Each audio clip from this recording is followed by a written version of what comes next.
இப்போ நம்ம இந்த வீடியோவில் சுவையான கோவக்காய் பொரியல் எப்படி ஈஸியாக பண்ணுறதுன்னு பார்க்க போகிறோம். இதற்கு தேவையான பொருட்கள், நம்ம ஒரு 1/4 கிலோ கோவக்காய் எடுத்து வச்சுருக்கிறோம். அதை நீட்டமாக இந்த மாதிரி கட் பண்ணி வச்சுக்கலாம். அப்புறம் நம்ம பேன் எடுத்து அடுப்பில் வச்சுக்கலாம். பேன் ஹீட் ஆனதுக்கப்புறம் ஒரு 3 டீஸ்பூன் எண்ணெய் விட்டுக்கலாம். எண்ணெய் ஹீட் ஆனதுக்கப்புறமா கொஞ்சம் கடுகு பொரிஞ்சதுக்கப்புறமா கொஞ்சமாக உளுந்தம்பருப்பு போட்டுக்கலாம். ரெண்டையும் போட்டு லைட்டாக வறுத்துக்கலாம். அப்புறம் ஒரு பெரிய வெங்காயம் குட்டியாக கட் பண்ணி வச்சுருக்கிறேன், அதையும் போட்டு வறுத்துக்கலாம். கொஞ்சமாக கருவேப்பிலை போட்டு நல்லா வதக்கிக்கோங்க. இது ஓரளவு வதங்கினதுக்கப்புறம் ஒரு தக்காளி கட் பண்ணி வச்சுருக்குறோம், அதையும் போட்டுடலாம். போட்டு வதக்கிக்கோங்க. இதை சீக்கிரம் வதங்குறதுக்காக கொஞ்சமாக உப்பு போட்டுக்கலாம்.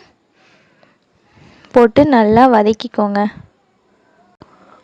இது ஓரளவு நல்லா வதங்கிடுச்சு. இந்த டைமில் நம்ம 1 டீஸ்பூன் வத்தல் தூள், 1/4 டீஸ்பூன் மஞ்சள் தூள், இந்த ரெண்டும் போட்டு இது கூட போய் நல்லா மிக்ஸ் பண்ணிக்கலாம். நம்ம போட்டு நல்லா வதக்கிக்கோங்க.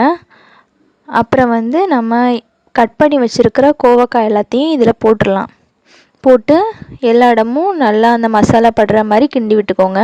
அப்புறம் நம்ம ஃபஸ்ட்டு கொஞ்சமாக தான் உப்பு போட்டோம். இப்போ இதுக்கு தேவையான அளவு நம்ம உப்பு போட்டுக்கலாம். உப்பு போட்டு எல்லா இடமும் நல்லா கிளறி விட்டுக்கோங்க. இது வேகிறதுக்காண்டி நம்ம லைட்டாக தண்ணி தெளிச்சுக்கலாம். ஊற்றணுன்னு அவசியம் இல்லை, தெளிச்சுக்கலாம். அப்புறம் நம்ம மூடி வைக்கும்போது அது அந்த ஹீட்லேயே தண்ணி ஊறி வெந்துடும். கொஞ்சமாக தண்ணி ஆட் பண்ணால் போதும்.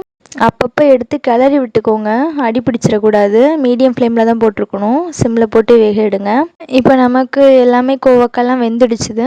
கோவக்காய் பொரியல் நமக்கு ஈஸியாகவே ரெடி ஆகிடுச்சுது. இது போன்ற வீடியோக்களுக்கு நம்ம சேனலை சப்ஸ்கிரைப் பண்ணுங்கள்.